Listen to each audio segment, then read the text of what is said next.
Telangana municipal ఎన్నికలపై SEC కీలక ప్రకటన చేసింది. ఎక్స్ అఫీషియో సభ్యులకు ఓటు హక్కుపై క్లారిటీ ఇచ్చింది.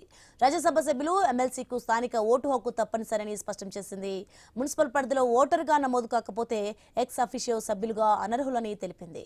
హైకోర్టు తీర్పుతో కొత్త మార్గదర్శకాలు విడుదల చేసింది. కలెక్టర్లు, జిల్లా ఎన్నికల అధికారులకు సర్క్యులర్ జారీ చేసింది.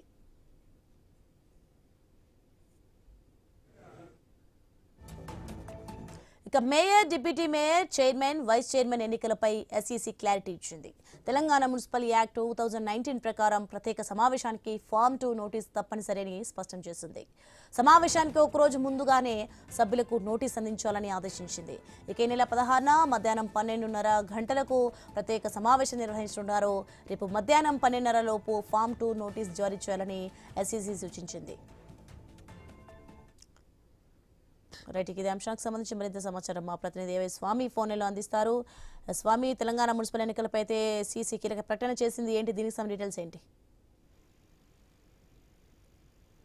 సోనీ, తెలంగాణ ఎలక్షన్ కమిషన్ కీలక నిర్ణయం తీసుకుంది. ఇప్పటికే రాష్ట్ర వ్యాప్తంగా అనేక మున్సిపాలిటీల్లో హంగు ఏర్పడిన నేపథ్యంలో ఓటు వేసేటువంటి ఎక్స్ అఫీషియో ఓటు వేసేటువంటి ఎమ్మెల్సీలు, ఎంపీలు ఆయా మున్సిపాలిటీల పరిధిలోనే వారు ఓటు హక్కు కలిగి ఉండాలనే ఒక కండిషన్ పెట్టింది. రాష్ట్ర హైకోర్టు ఇచ్చిన తీర్పు మేరకు ఒక ప్రాంతం నుంచి ఒక ప్రాంతానికి వెళ్లి ఓటు వేస్తారని చెప్పేసి పలువురు వేసిన కేసు పైన కోర్టు ఇచ్చిన డైరెక్షన్ మేరకు ఎలక్షన్ కమిషన్ క్లారిటీ ఇచ్చింది. ఇందులో ఎవరైతే ఎక్స్ అఫీషియో ఓటు వేయాలనుకుంటున్నారో, ఇప్పుడు చాలా చోట్ల బీఆర్ఎస్, కాంగ్రెస్, బీజేపీకి హంగు వచ్చే పరిస్థితి ఉంది. దాంతో వారి కొద్ది మంది ఎమ్మెల్యేలు, ఎమ్మెల్సీలు, ఎంపీలు ఆ ఓటు వేస్తే ఆ ఎక్స్ అఫీషియో ఓటుతోని ఆ మున్సిపాలిటీలను, కార్పొరేషన్లను దక్కించుకునే అవకాశం ఉంటుంది. దీంతో ఇప్పుడు ఎక్స్ అఫీషియో ఓట్లు కీలకంగా మారడం నేపథ్యంలో ఎలక్షన్ కమిషన్ ఇచ్చినటువంటి ఈ ఏదైతే స్పెషల్ సర్కులర్ ఉందో ఇది ఇప్పుడు అందరికీ ఇబ్బందికరంగా మారింది. చాలా మంది ఆయా మున్సిపాలిటీల్లో ఓటు హక్కు కలిగి లేకపోవడంతో ఇబ్బందికరంగా మారుతుంది.